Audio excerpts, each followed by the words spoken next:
vimos en el curso pasado, que por ejemplo no tomamos un texto simplemente para hacer aplicaciones o simplemente para hacer conexiones, sino que hay unas rutas apropiadas para hacer la exégesis. Como cualquier investigación, hay una manera, hay un procedimiento, hay un proceso científico a través del cual nos aproximamos al elemento de investigación, que en este caso son las Sagradas Escrituras.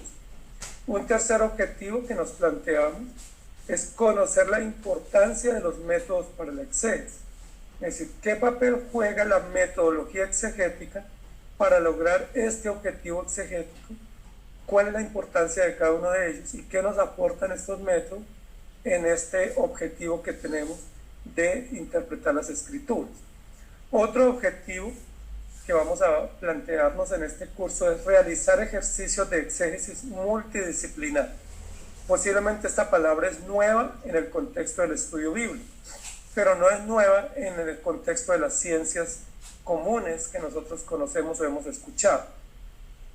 Hoy en día es muy común a nivel científico, a nivel de las diversas áreas del conocimiento, que se hable de un tema y es el tema multidisciplinar o interdisciplinar. ¿Sí? Es muy común cuando uno dice, no, es que esto es algo interdisciplinario o esto es multidisciplinar. ¿Qué estamos diciendo? Que en esa área del conocimiento no solamente hay conocimiento en esa área propia, sino que hay una diversidad de áreas de conocimiento distintas que nos pueden aportar conocimiento y luz para esa área específica en la cual estamos estudiando. Dicho de otra manera, que en el estudio de la Biblia no solo nos aporta la Biblia conocimiento propiamente bíblico o espiritual o cristiano o teológico, sino que el texto bíblico se puede apropiar o se puede beneficiar de otras disciplinas que propiamente no son bíblicas, pero que son disciplinas válidas para enriquecer, para triangular y para sacarle provecho al texto bíblico. ¿Sí? Entonces la pregunta es, ¿cuáles serán esas otras disciplinas del conocimiento que pueden aportarnos para el conocimiento de las Sagradas Escrituras? Porque normalmente nosotros solamente nos hemos aprovechado del texto bíblico, pero no hemos visto que hay otras disciplinas valiosas que pueden enriquecer el conocimiento del texto bíblico y que son supremamente bienvenidas en el estudio de las Escrituras, especialmente a la hora de hacer exégesis, porque lo que estamos haciendo es investigación. Entonces, ¿qué otras disciplinas pudieran enriquecer el texto bíblico? ¿Sí? Que no riñen con la Escritura, que no contradicen la Escritura y que más bien nos pueden dar una gran claridad en el conocimiento. Más adelante vamos a presentar. Otro de los objetivos es identificar los métodos para la recolección de la información. Cuando nosotros estudiamos las Escrituras, vamos a ir sacando muchas informaciones que cada uno de los pasos que estamos dando nos va a aportar. La pregunta es, ¿qué hacemos con esas informaciones para que no se nos vuelva un tesoro? ¿Sí? Y para que esa información nos sea útil a la hora de avanzar en el estudio exegético. No es suficiente recolectar información. Es necesario saber cómo recolectarla, dónde ponerla, en qué tubos, en qué herramientas, en qué depósitos poner cada parte de la información, para que cuando nosotros vamos a construir un estudio, una conferencia, una clase, una oratoria, saber dónde está la información que recogimos y por qué esa información puede ser depositada en cada lugar que hemos elegido. ¿Sí? Hasta aquí hemos pasado de mucha información, tanto en los principios hermenéuticos como en los principios retóricos, pero necesitamos saber poner esa información como en los lugares adecuados para que podamos hacer uso de ella en el momento en que más la necesitemos. Entonces, esto me parece a mí también un aspecto técnico, pero muy importante. ¿Dónde poner la información que vamos a recolectar? ¿Sí? ¿En qué lugar? ¿En qué casillas? ¿En qué depósitos? ¿En qué vasijas? Permítame los términos. Ir poniendo la información para que cuando vayamos allá podamos usar. Hemos usado aquí un ejemplo análogo para estos temas y es el de la cocina. ¿Sí? Si vamos a cocinar algo, pues no solamente tenemos que tener la lista de los ingredientes, no solamente tenemos que comprar los ingredientes, sino que tenemos que preparar todo el mobiliario, todas las vasijas, ¿sí?, en las cuales vamos nosotros a ir preparando las cosas. Porque si tenemos todos los ingredientes, pero no tenemos los ingredientes seleccionados, organizados, distribuidos, pues fácilmente se nos vuelve todo una confusión a la hora de preparar y no logramos hacer las cosas bien. Entonces la exégesis también es un proceso técnico científico que no solamente consiste en tener teorías, sino saber cómo aplicar esos principios teóricos al texto, cómo saber recolectar esa información y cómo poner la información en el lugar adecuado, ¿sí?, para que nos surta pues una gran utilidad en el momento en que vamos a trabajar. Otro objetivo que nos vamos a plantear es reflexionar sobre la importancia o la trascendencia del estudio exegético. Sobra decir esto, pero nosotros estamos investigando las escrituras y es totalmente distinto a si fuéramos a investigar un hecho, por ejemplo, criminal, o fuéramos a hacer una investigación natural o biológica. Aunque reviste gran importancia, esa información o ese insumo que tenemos no es trascendente. No sucede así con el estudio de las escrituras, porque nosotros tenemos un documento que es el material de estudio o el objeto de estudio, y ese objeto de estudio primero es celestial, segundo es inerrante, hemos dicho que es infalible y también hemos dicho que es la revelación de Jesucristo. Entonces, ese material de estudio tiene unas características distintas a cualquier otro material de estudio que tengamos en ciencias humanas, sociales o exactas. Y eso implica de parte nuestra muchísima más seriedad. Si un médico es muy responsable en su laboratorio, ¿sí?, o un investigador, o cualquier tipo de ciencia o de científico, es muy serio en su estudio, siendo que él va a aportar conocimiento natural, o conocimiento civil, o conocimiento humano, mucho más nosotros que el conocimiento que estamos descubriendo, que estamos estructurando, es un conocimiento que revela la gloria de Dios y que revela el ser de Dios. Y aquí ya tenemos que hacernos un llamado de atención personal, y es si el médico, el biólogo, el físico, el matemático es tan serio, tan disciplinado en su estudio de su disciplina, de su área de conocimiento, ¿por qué nosotros, los que somos llamados a predicar las escrituras, somos tan laxos, tan ligeros, por no decir tan fáciles o tan descuidados en el estudio de las escrituras? Pareciera que al teólogo o al predicador cualquier texto le sirve, cualquier escenario le sirve, de cualquier manera le sirve, y ahí mostramos que realmente no somos serios en el estudio de las escrituras. Entonces ya aquí representa esto un llamado de atención, porque yo no pudiera simplemente abrir la Biblia y decir donde ponga el dedito ahí Dios me va a hablar, o no pudiera abrir la Biblia y decir yo no me preocupo por estudiar porque Dios me da lo que debo decir. Eso es lo que hace es respaldar la ignorancia y la desidia en el estudio bíblico. Pero nosotros somos personas muy serias, muy comprometidas, y eso tiene que llamarnos profundamente la atención, que el estudio que vamos a hacer es un estudio para la gloria de Dios, y la gloria de Dios no compagina con nuestra falta de responsabilidad o con nuestra ligereza en hacer aplicaciones o conclusiones, sino que requiere o demanda un gran compromiso, un gran esfuerzo, y eso es lo que estamos haciendo aquí. Entonces, el último objetivo que nos planteamos en esta diapositiva es desafiarnos al estudio bíblico exegético multidisciplinar. Es decir, que no nos desanimemos aquí en esto que estamos hablando, sino que asumamos un gran reto, y es el reto de hacer un estudio bíblico exegético valiéndonos o usándonos o usando o apropiándonos del conocimiento que otras disciplinas nos aportan y que son igualmente válidos. Cuando hablamos de recursos multidisciplinarios, es posible que algunos se asusten, porque digan, ¿cómo así? ¿Es que no vamos a estudiar la sola escritura? Por supuesto que vamos a estudiar la sola escritura, pero la sola escritura no significa solo Biblia.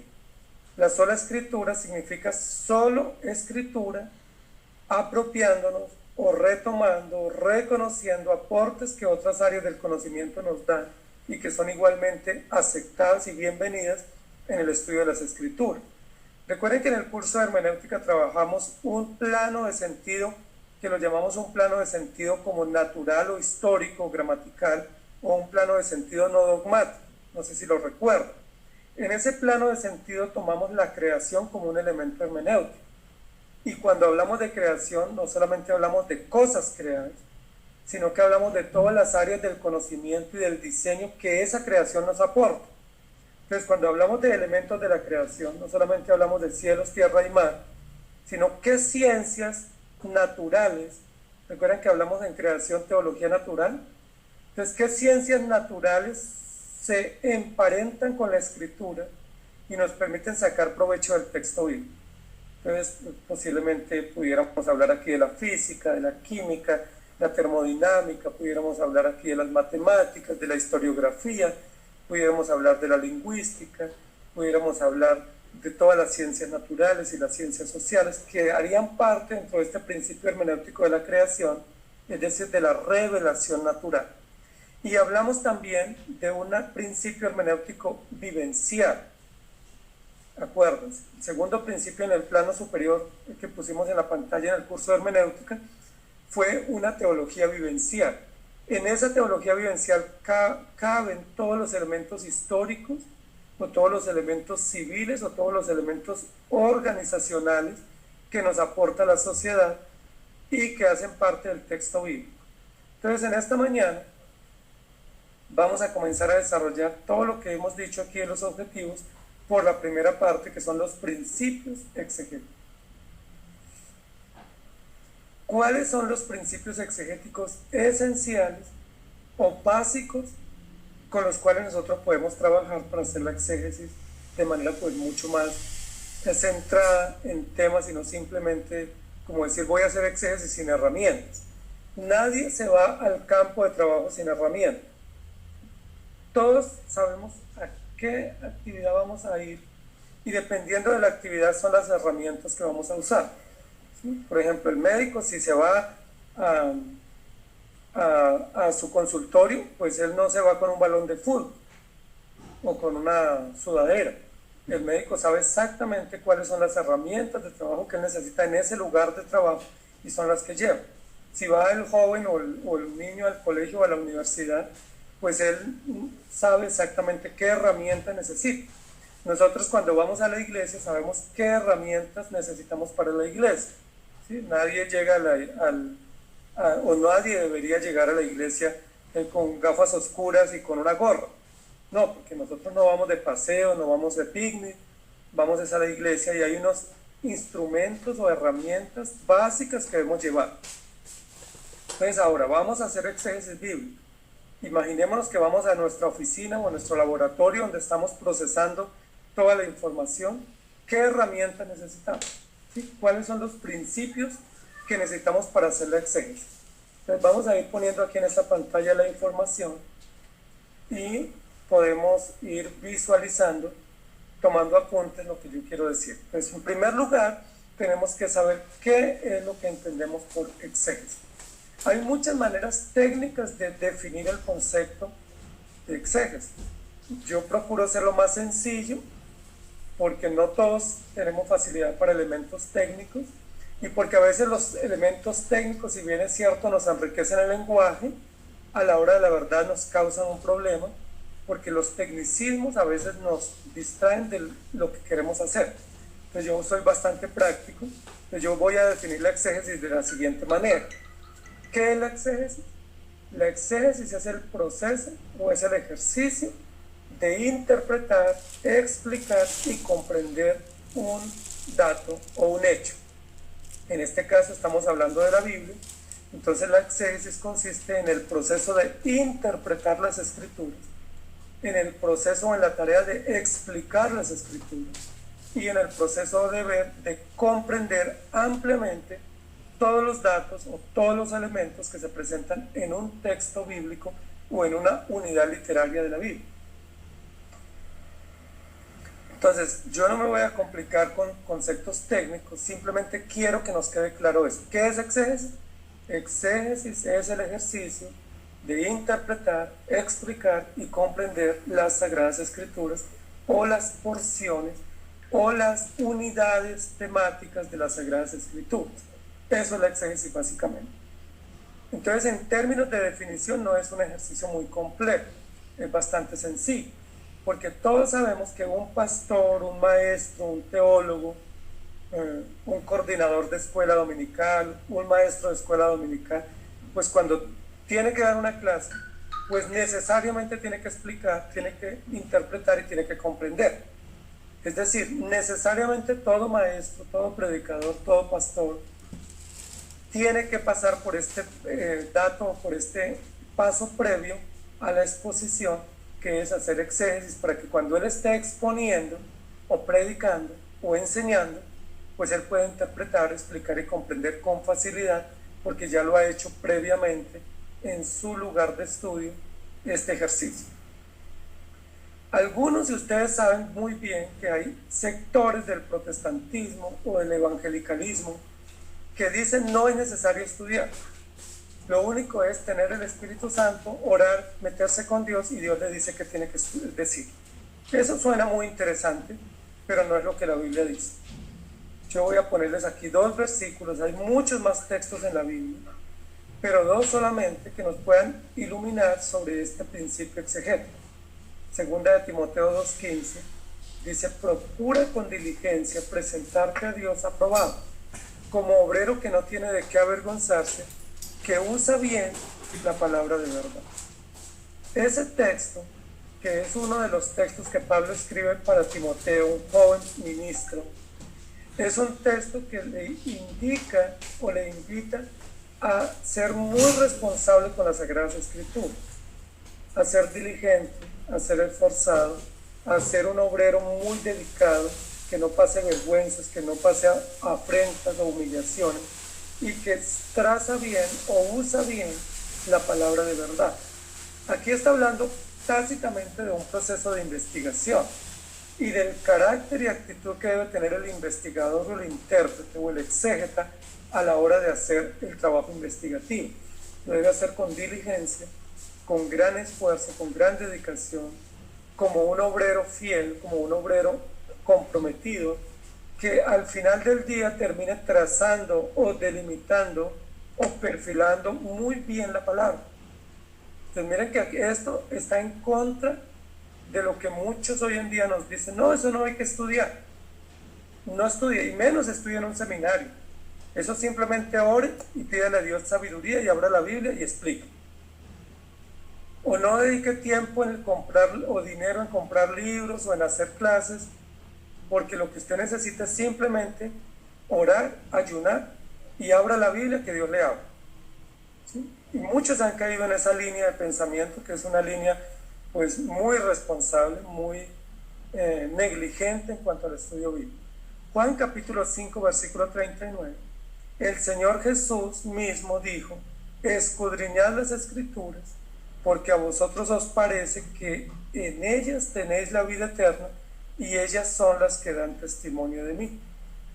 Y Jesús aquí, en este diálogo que tiene con sus discípulos y en ese mensaje que nos deja a nosotros los creyentes, usa una palabra que es una palabra sinónima para exégesis, que es escudriñar, ¿sí? Que es un término bastante profundo en nuestro lenguaje. No sabemos mucho qué significa escudriñar, pero básicamente un uso que le pudiéramos dar para ese término en nuestro idioma sería investigar. ¿Sí? Escudriñar sería sinónimo de investigar, o de descubrir, o de profundizar. ¿Sí? Si estamos hablando en términos de navegar, sería navegar mar adentro. Es decir, ve lo más profundo que tú puedas. Zambúllete lo más profundo que tú puedas para que encuentres las perlas más ocultas o las perlas que están en el fondo. Entonces, exégesis es propiamente eso. Entonces, la exégesis es navegar mar adentro, zambullirnos a lo más profundo para encontrar no solamente lo que está en la superficie, sino lo que está en la profundidad, que generalmente en la profundidad está lo más valioso, ¿sí? Está lo que casi nadie ve y nadie encuentra. porque para navegar mar adentro se requiere mucho compromiso, mucha dedicación y una gran disposición. Entonces, hermanos queridos, ese texto de Juan 5:39 es un texto que nos convoca a ser muy responsables en el estudio de las Escrituras. Si vamos a escudriñar, es decir, a investigar con diligencia, eso requiere tiempo, requiere compromiso, requiere conocimiento, requiere mucha disciplina. Y aquí nuevamente hacemos el llamado de atención. La mayoría de nosotros no logramos estos puntos de la investigación bíblica porque no tenemos tiempo. Porque la mayoría preparamos la prédica de mañana hoy por la noche. Entonces hoy después de las 7 de la noche es muy común que los pastores digan no puedo porque estoy preparando el estudio bíblico. Y uno dice, pero ya pasó una semana, ¿cómo así que el sábado a las 8 o a las 9, o después de las noticias, o después de la película, me voy a poner a preparar el estudio bíblico? Con toda seguridad que no logra escudriñar, no logra interpretar, no logra explicar, no logra hacer nada, simplemente elige un pasaje e intuye algunas cosas que debe decir, y con eso él cree que ya hizo su gran estudio para exponerlo el domingo a la congregación, pero realmente no ha hecho absolutamente nada, simplemente patrocinó su irresponsabilidad eligiendo un texto bíblico y buscando algunas ideas someras que él a simple vista ve y que le parece que son como las verdades centrales del pasaje, pero no navegó mar adentro. Recuerda que Jesús le dijo a Pedro eso, ¿no? Boga mar adentro. Y eso es un principio exegético. Entonces, amados hermanos, dicho esto y viendo el respaldo bíblico, solo 2 textos, porque hay muchos más, sí es bíblico el desafío que tenemos nosotros como maestros o como pastores de estudiar las Escrituras. Si le dedicamos tiempo a otras cosas, ¿cuánto más al estudio de las Escrituras? Si invertimos en otras áreas o hacemos inversiones en otros temas, ¿cuánto más invertir en el estudio bíblico? Yo les cuento que mis hijos son unos de los que me hacen seguimiento todas las semanas sobre la predicación. Mis hijos el lunes, el martes ya me están diciendo, papito, ¿cómo va tu prédica? Y durante la semana, ¿ya avanzaste en tu prédica? Y generalmente el viernes me están diciendo, ¿ya terminaste tu prédica? Y ellos me piden que les muestre lo que estoy haciendo. Y ellos siempre me están haciendo seguimiento, cosa que me hacen bien. Porque ellos saben y les he enseñado que lo primero que yo debo hacer durante toda la semana es elaborar el estudio de la prédica. Y que para eso tengo que comenzar generalmente desde el mismo domingo o desde el lunes, pero toda la semana debo ir avanzando y ellos me dicen, qué bueno que ya terminaste tu prédica el fin de semana. Y eso me parece que es como un ejercicio evaluativo que ellos me ayudan también para no dormirme en los laureles y que se me pase la semana en otras actividades y descuide el estudio de las Escrituras y mi responsabilidad de tener una predicación preparada con anticipación para exponer el domingo en el púlpito. Entonces, hermanos queridos, no sé si hasta aquí hay algún aporte, alguna inquietud, si no entramos a los principios de interpretación exegética. Pero si hay alguien que quiere participar, abra su micrófono, por favor, y es bienvenido su aporte.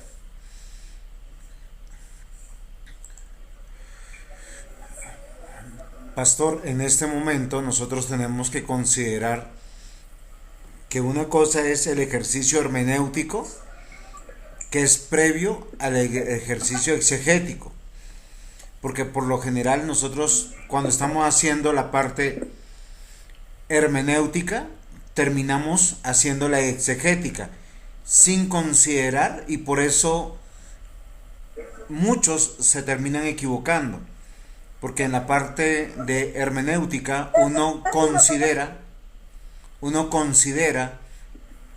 las fuentes, uno considera escogiendo el libro que va a exponer, uno considera todas las herramientas que usted nos enseñó en el curso pasado. Pero fíjense, mis amados hermanos, que hasta ahí no hemos concluido ni hemos llegado a ninguna conclusión. Y solo hasta ahora es que vamos a hacer. Por eso el estudio de las Escrituras demanda tiempo, porque si no, posiblemente estamos diciendo errores. Posiblemente con mucha sinceridad convencidos que es verdad, pero seriamente equivocados.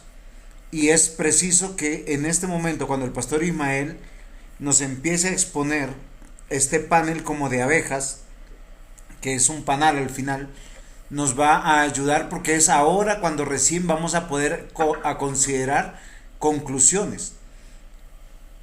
Entonces es muy importante que retomemos la disciplina de lo que el pastor Ismael nos dice, de escudriñar las escrituras.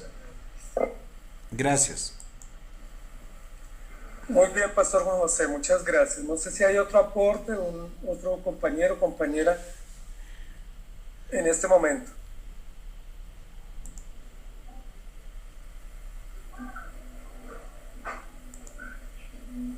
Ok, entonces vamos a continuar. Y vamos a continuar presentando los principios para la exégesis.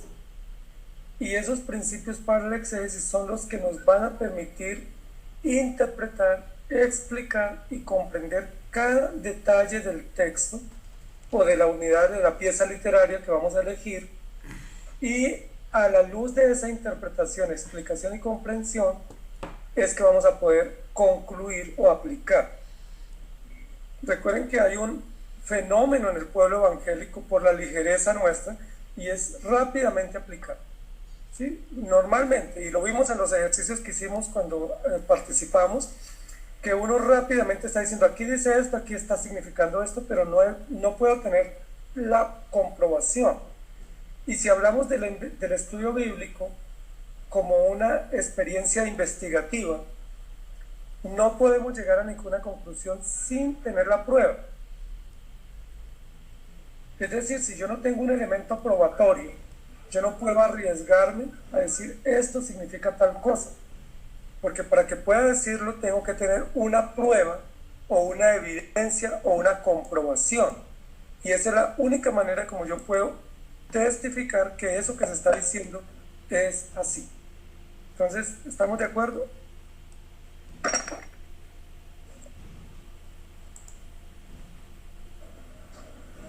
Pastor.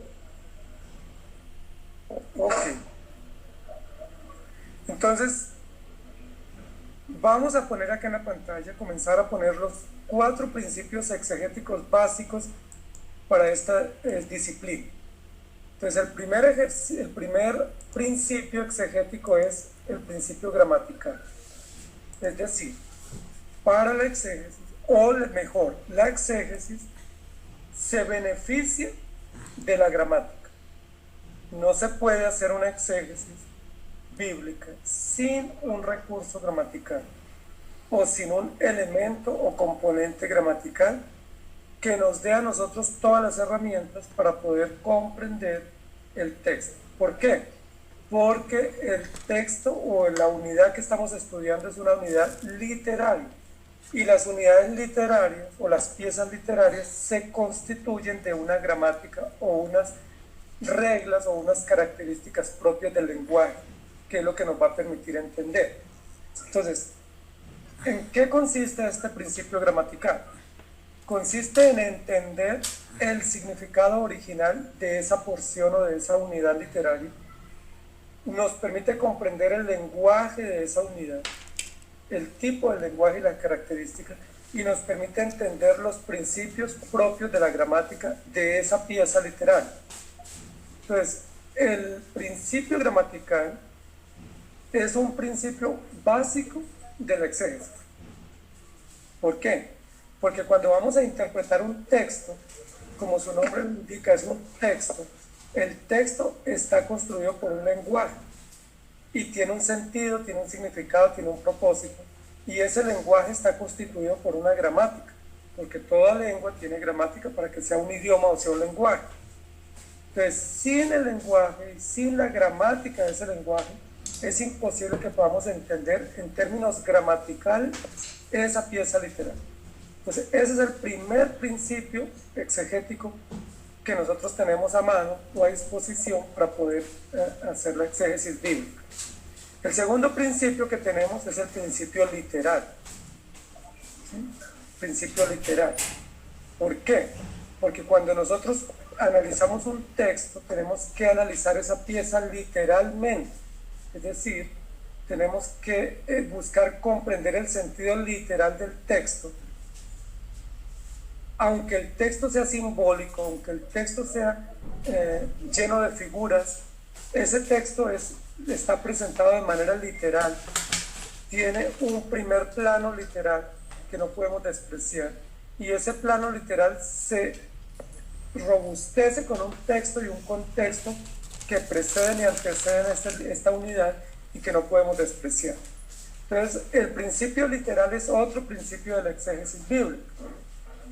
Si no podemos comprender literalmente el pasaje, observarlo, analizarlo y llegar a conclusiones de esa área, es imposible que podamos hacer exégesis correcta.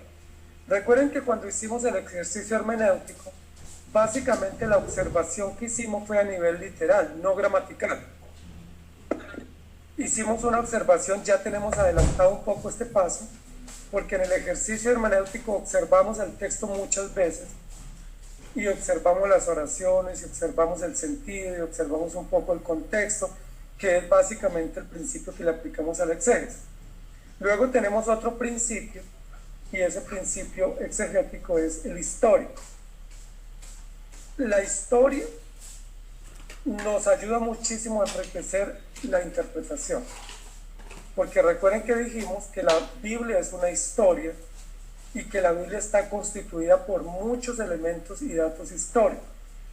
Desproveer la exégesis de unos elementos históricos propios del texto, pues no es correcto, porque nos perdemos una gran riqueza, no solamente en su contenido, sino en su interpretación y también en su aplicación.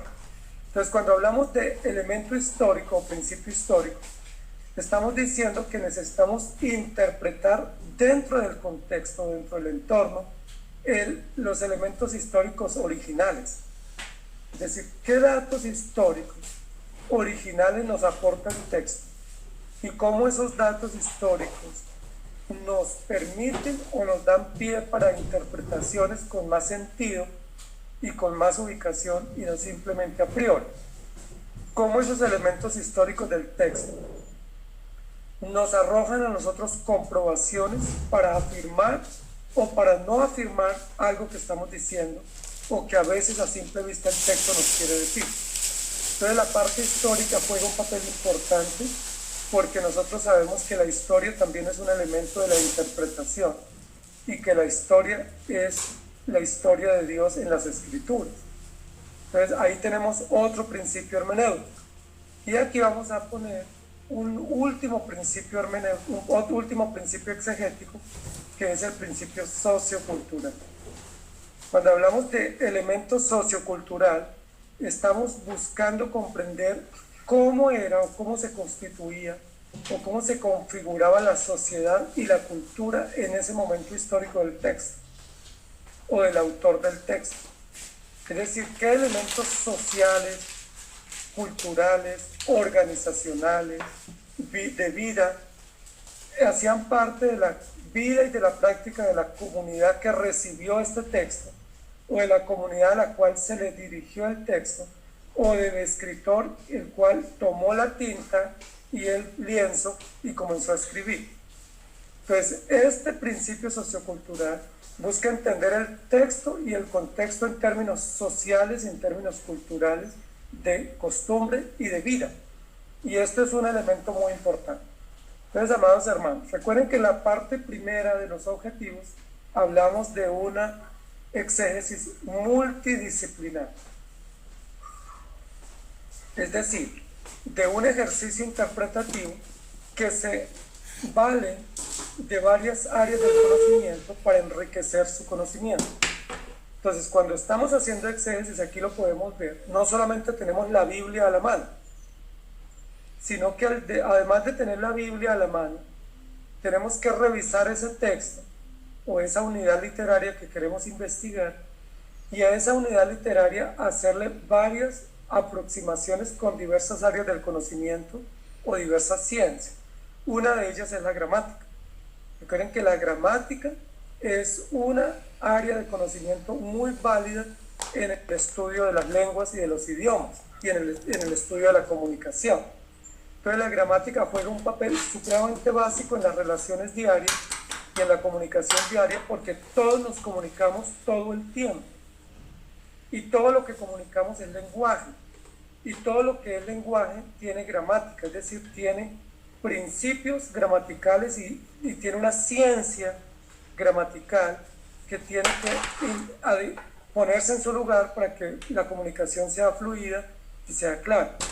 Pero también estamos hablando de otra ciencia que es la lingüística, ¿sí? No solo la lingüística en la gramática, sino también la filología, que es otra ciencia del conocimiento especialmente aplicada a la comunicación y a la literatura, que nos ayuda a nosotros muchísimo a la hora de interpretar, que nos ayuda a entender los textos en su literalidad.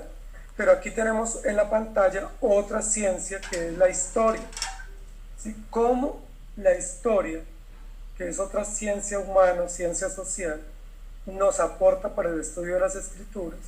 Y en el último principio tenemos otra ciencia que es la antropología, antropología cultural, antropología social o la sociología, y cómo esa área del conocimiento enriquece el estudio de las Sagradas Escrituras. Aquí ya estamos con esta figura que tenemos en la pantalla, visualizando que el ejercicio exegético es multidisciplinar. Si usted solamente lee la Biblia, pero no se compromete en conocer y en avanzar en estas otras áreas del conocimiento, su estudio bíblico va a quedar muy corto y no va a poder realmente hacer una exégesis profunda y una exégesis seria y una exégesis que aporte mucho más de lo que simplemente el texto pudiera decirme así con rapidez. Entonces me gustaría escuchar hasta aquí algunas opiniones, si las hay, algunas inquietudes. ¿Cómo vamos hasta aquí?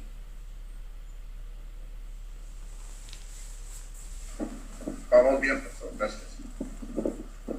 Ok, ¿alguna pregunta, algún aporte, alguna inquietud que deba ser resuelta?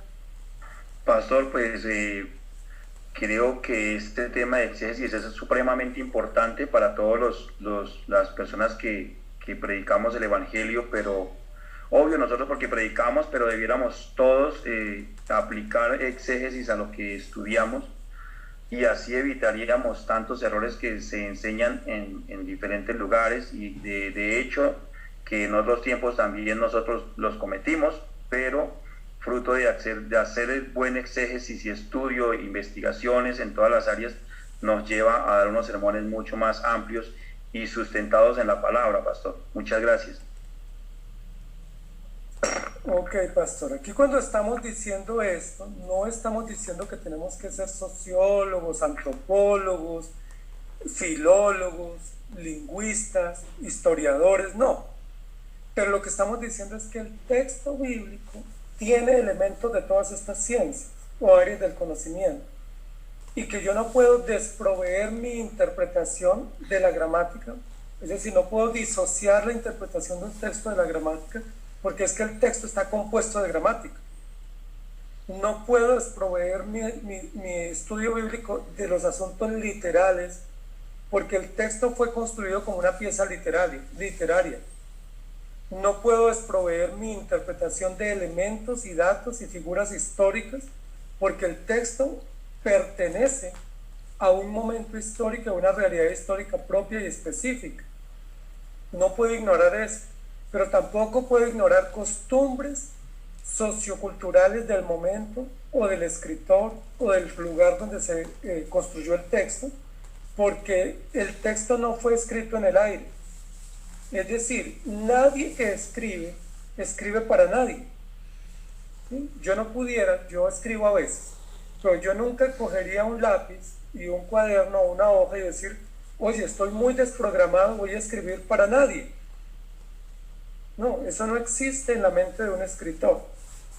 Todo escritor, cuando escribe, tiene en mente un público, tiene en mente unas circunstancias, tiene en mente un tema, tiene en mente unos destinatarios, tiene en mente una temática, una trama, y bajo esas prerrogativas es que él escribe. Entonces, todo libro que uno encuentra en el mercado todo libro obedece a una destinación, a una razón, a unos momentos, a unas emociones, a unas circunstancias. La Biblia es un libro, o mejor, una colección de libros. Y como colección de libros, cada parte de esa gran constitución del libro que se llama canon, o las Sagradas Escrituras, tiene un momento histórico, tiene un autor, tiene unos destinatarios, tiene unas realidades propias, tiene unas condiciones culturales que están implícitas en el texto, de las cuales yo no las puedo separar. Decir que el texto de Dios fue dado por el Espíritu como en el aire, pues eso es una locura, porque el texto bíblico no fue dado en el aire, ni para ser interpretado en el aire o en el vacío, sino que fue dado para ser interpretado bajo una circunstancia o un contexto específico propio del momento en el cual se escribió. Me gustaría escuchar una o dos opiniones aquí al respecto y retomamos.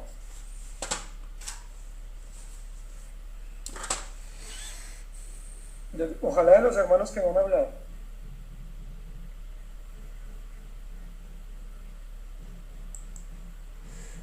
Pastor Ismael, de pronto sería bueno que los hermanos nos dieran la idea de lo que están entendiendo.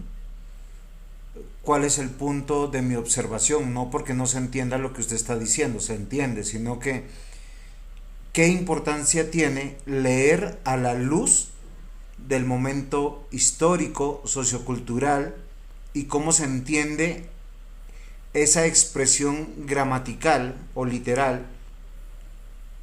Porque muchas veces las grandes herejías que han salido, como adventistas, como los mormones, es por personas que han entendido la Biblia de una manera equivocada cuando la leen, y muchas de nuestras aplicaciones, de nuestras conclusiones, de nuestros sermones también han sido equivocados de esa manera, porque no hacemos un ejercicio de exégesis y a veces ni siquiera de hermenéutica, no tenemos buenas fuentes.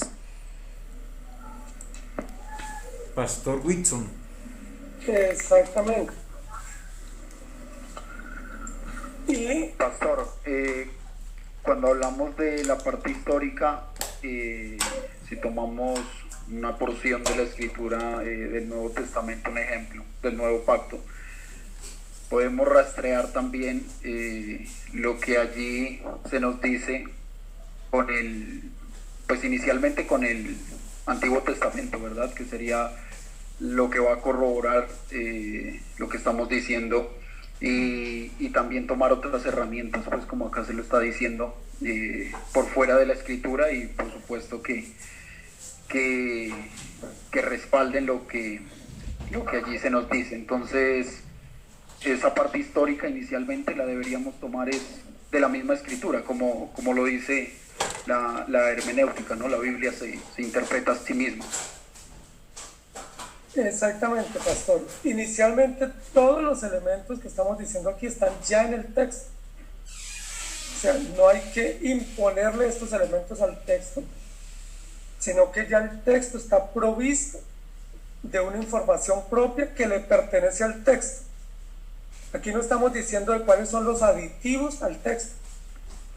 No estamos diciendo qué cosa le vamos a poner al texto para que me arroje algo. Esto no es un reactivo, sí, que le aplico una sustancia para hacerlo reaccionar. No, aquí lo que estamos diciendo es el texto ya está compuesto de gramática. Lo que tengo es que conocerla, identificarla y usarla apropiadamente. El texto ya está compuesto de una literatura propia, que es la que construye el texto visiblemente, y es la que tengo que entender y ubicar en su contexto. El texto ya está provisto de unas condiciones históricas propias y específicas de las cuales no puedo separarlo. No es que le tengo que imponer mi historia o imponer datos, ¿no? Ya el texto los tiene, y no tengo que imponerle al texto ningún principio sociocultural, porque el texto fue construido bajo unas condiciones específicas socioculturales de las cuales no se puede separar, que implican costumbres, negocios, habilidades, relaciones, organizaciones, y lo que yo tengo es que simplemente navegar en el texto para identificar todos estos elementos y conocerlos en profundidad. Entonces, Pastor Winston, estamos totalmente de acuerdo. No es algo que yo le pongo al texto, sino que ya el texto me provee.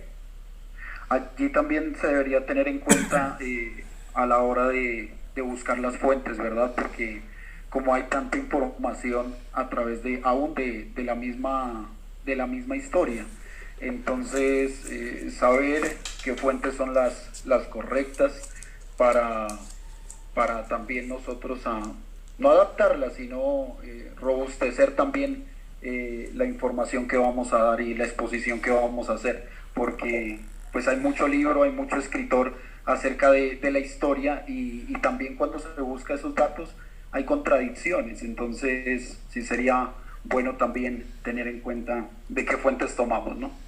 Ok, Pastor, muy buena pregunta, muy buen aporte. En este momento todavía no estamos eligiendo fuentes. Pastor Ismael, creo que el elegir fuentes no pertenece a la parte de hermenéutica. Nosotros lo habíamos hablado de esa manera. Cuando nosotros tenemos qué tipo de Biblias vamos a consultar, qué tipo de diccionarios, como usted lo ha dicho, no necesitamos ser expertos en lenguas originales, sino que tenemos que tener buenas fuentes, pero esas fuentes también tienen que corroborarse con la parte histórica de lo que la iglesia ha usado. Yo quisiera que nosotros aplicáramos, por decir, lo que el pastor Ismael nos está diciendo, para que veamos cómo nuestro cerebro hace exégesis prontamente sin considerar la Biblia. Un ejemplo, Apocalipsis habla de dragón. Y si yo les dijera en este momento en qué están pensando, cómo se lo imaginan, les voy a decir lo que están imaginando. Una serpiente con una cabeza de un lagarto que echa fuego, con alas y con garras. Lo más probable que cuando Apocalipsis cita la palabra dragón, se está refiriendo a una serpiente marina, gigantesca, porque es como lo usa en toda la escritura. Y si nosotros nos vamos al contexto de Juan, que es el año 100, no existía para el mundo conocido el dragón de la mitología china, ni de la mitología oriental, debido a que ellos no habían tenido contacto con el mundo conocido. Otro ejemplo, cuando nosotros vamos a la palabra ángel, por lo general nosotros inmediatamente ya hemos hecho una conclusión. Nos imaginamos a un personaje de ojos azules, cabello dorado, de vestiduras blancas y alas.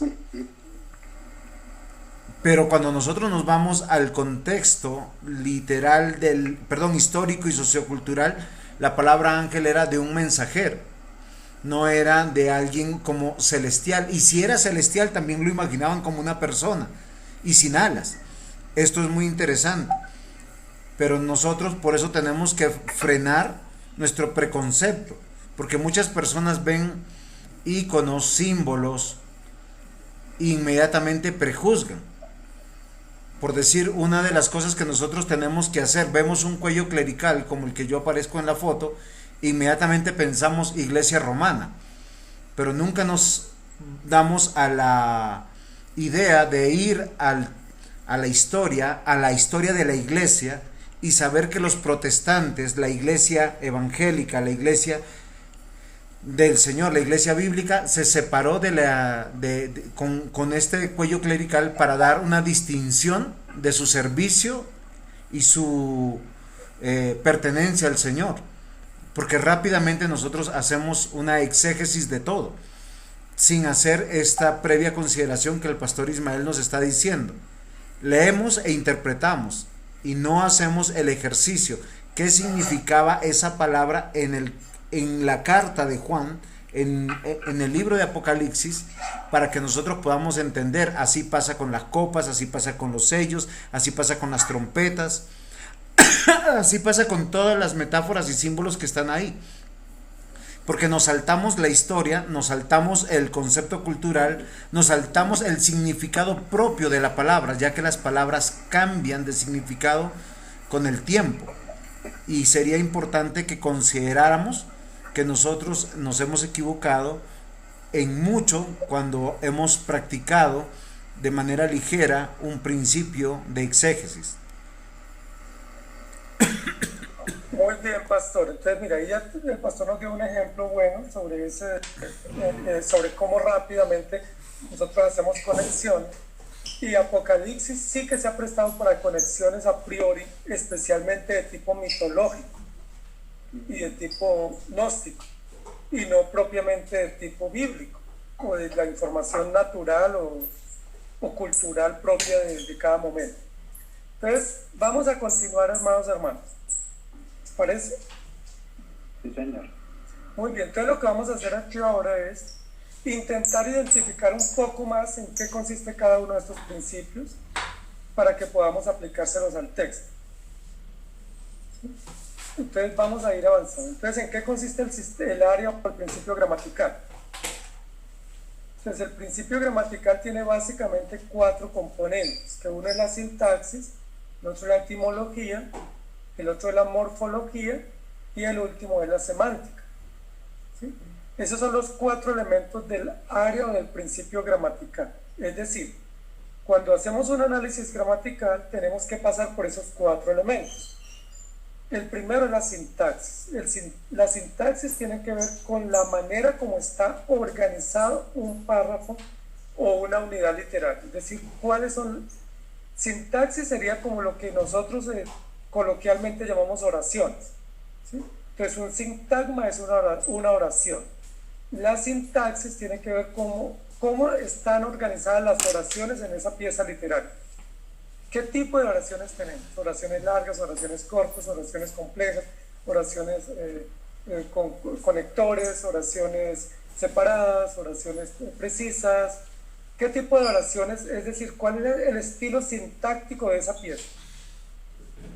¿Sí? Que eso es muy importante y eso lo vamos a ver ya en detalle en el texto bíblico. La sintaxis es cómo está estructurada esa pieza literaria en términos de estilo y en términos de organización de oraciones o sintagmas. La etimología tiene que ver con la raíz de las palabras. Es decir, este término, esta palabra, ¿cuál es su raíz? ¿O cuál es su núcleo? ¿O cuál es su ADN? ¿Sí? ¿De qué tipo de familia de palabras viene? ¿De qué tipo de familia de términos viene? Para que nosotros podamos llegar a una mayor claridad.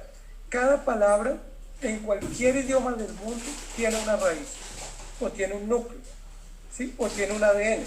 Las palabras no surgen por azar, nadie se inventa palabras por azar. Todas las palabras tienen un núcleo, vienen de familias de palabras. Y dependiendo de la familia, del núcleo o del ADN del término, eso me arroja a mí información valiosa a la hora de interpretar. Eso se llama etimología, el estudio de las raíces o del origen o de la génesis de las palabras o de la palabra. Lo otro es la morfología. La morfología nos permite a nosotros entender la forma de las palabras, es decir, qué forma tiene cada palabra. Los idiomas generalmente están distribuidos en 8 secciones de palabras. Todo idioma en el mundo tiene 8 tipos de palabras. Sí, están los sustantivos, están los verbos, los adjetivos, los conectores, los artículos, los pronombres, los adverbios. Esas 8 formas son las que queremos identificar aquí. Es decir, este término, ¿a qué forma pertenece? ¿Qué forma tiene? ¿De verbo, de sustantivo, de adjetivo, de sustantivo, de conector, de conjunción? ¿Qué verbo es? ¿Qué palabra es, perdón, en su forma? Y el último término que tenemos aquí en la pantalla es semántica. La semántica tiene que ver con el uso que se le da a las palabras. Es decir, esta palabra, ¿qué uso histórico, qué uso bíblico tiene? Es decir, ¿cómo se puede entender en términos de significado este término? Fíjese que cuando uno va a un diccionario de cualquier lengua o de lengua española, dice, por ejemplo, este término tiene estos usos, significa uso 1, uso 2 y uso 3, eso se llama semántica, que es el uso que se le da a las palabras. La Biblia no está desprovista de diversos usos. Entonces me gustaría escuchar aquí alguna opinión. Pastor José, ayúdame un poquito, que tengo que atender aquí un asunto, unos 2 minutitos. para aclarar un poco, ampliar un poco si hay alguna inquietud sobre estos cuatro usos del área gramatical. Una pregunta. Sí, señor. El tiempo presente, pasado, futuro va en la misma etimología. ¿Qué me dijo, hermano? Perdón. ¿El tiempo presente, pasado, futuro va en la etimología o en la morfología? No, ni etimología ni morfología, va en la sintaxis. La sintaxis. Sí, porque es cómo se construye el texto. Regálame solo un minutico, hermanos, acá tengo un asunto. Tranquilo. Mi amor, que doña Gloria te está tocando la puerta y tú no le abres, vienes acá. Que lleva ya rato. Está estresada esa señora. Sí. Entonces, sí, mi hermano Boris, lo que tiene que ver con tiempo, con estilo, va en sintaxis. Porque la sintaxis lo que nos dice es cómo está construido este texto en términos de oración. Sí, entonces ahí diría el tema de los tiempos, pero no está en la etimología, porque la etimología estudia el núcleo del término y la morfología estudia la forma del término. Lo que pasa es que como a veces cuando se va al origen etimológico de la palabra de su original en griego, por ejemplo, yo he leído que miran el tiempo en que estaba el verbo etimológicamente, o sea que si estaba en el pasado, que si estaba en el presente, entonces por eso pensé que de pronto podía ir en ese momento. Ok, sí, eso puede ser a nivel del estudio de la raíz, pero como todo eso es un conjunto, o sea, la gramática se estudia en conjunto, entonces no pudiéramos separar cada partecita, o sea, estos son los elementos de la gramática, pero van en su conjunto. Entonces, por ejemplo, un término lo tenemos que estudiar, cuál es la raíz, qué forma tiene, qué significado tiene y en qué tiempo, por ejemplo, está. Sí, por ejemplo, ¿cuál es la raíz de un término? Eso es etimología. ¿Qué término es? Bueno, eso es un verbo. Ok, ahí es morfología. ¿Qué significado tiene? Eso es semántica. ¿Y en qué tiempo está, por ejemplo? Sería sintaxis. El mismo término o el mismo dato nos arroja información de los cuatro aspectos gramaticales. Entonces, esto es muy importante. Les voy a poner un ejemplo sencillo. En Apocalipsis aparece muchas veces la palabra testigo, obviamente traducido al español, ¿cierto? La palabra testigo. La palabra testigo en Apocalipsis tiene su uso semántico propio, ¿sí? Que tiene que ver con aquel que es llamado a rendir testimonio en un asunto jurídico en favor de alguien o en contra de algo. Eso es un testigo, igual lo entendemos en español, ese es el significado de testigo. Cuando uno dice es que me llamaron para ser testigo, o es que yo soy testigo, o es que me incluyeron en la lista de los testigos, es un proceso jurídico en el cual yo tengo que presentar una prueba de algo o un testimonio de algo. A nosotros nos han dicho que en Apocalipsis la palabra testigo significa mártir. Ese es un uso semántico para esa palabra y es un uso semántico interesante. Pero ese uso semántico no se dio en el primer siglo, que fue en el que se escribió el pasaje o el libro. Ese uso semántico fue un uso posterior que se acuñó en el siglo segundo y tercero debido a la gran persecución. Pues en el siglo segundo y tercero, cuando la iglesia fue tan perseguida por el Imperio Romano, se acuñó ese sentido semántico a la palabra testigo, es decir, aquel que es testigo es aquel que termina como mártir. Y algunas traducciones, recuerden que el canon todavía no se había cerrado, sino que el canon se cerró al final del tercer siglo. Cuando se cierra el canon del Nuevo Testamento, algunas traducciones ponen en lugar de testigo mártir. Me seréis mártires por el Evangelio.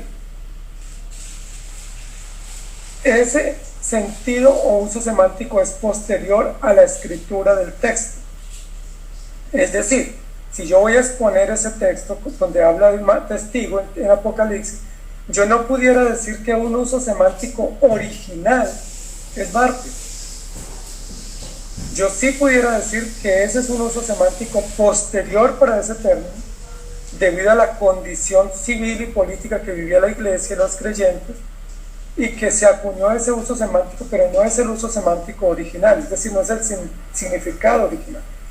Entonces, por eso es importante conocer un poco esta parte de la gramática, para nosotros no cometer imprecisiones y para poder llegar a buenas conclusiones. No sé si hasta aquí hay algún aporte.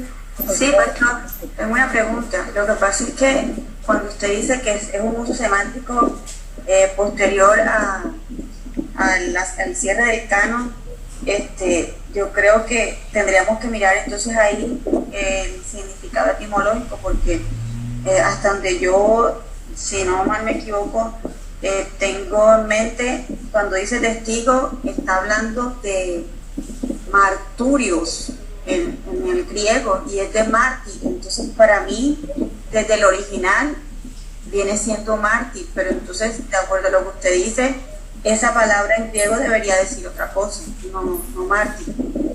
Porque no fue debido al uso, sino en la escritura, o sea, desde el momento que fue escrito. No sé, de pronto no sé si... Exacto. Muy bien, hermana, gracias por el aporte. La palabra testigos en griego es martireus, martireus. Pero lo que usted está haciendo ahí con decir que eso significa mártir, eso se llama transliteración, que es lo que normalmente hacemos muchos con los textos bíblicos, hacemos transliteración. Es decir, hay un término en un idioma y lo traspasamos a nuestro idioma con el mismo sonido fonético, pero no es lo que significa. Es decir, ahí no miramos el significado, sino transliteramos.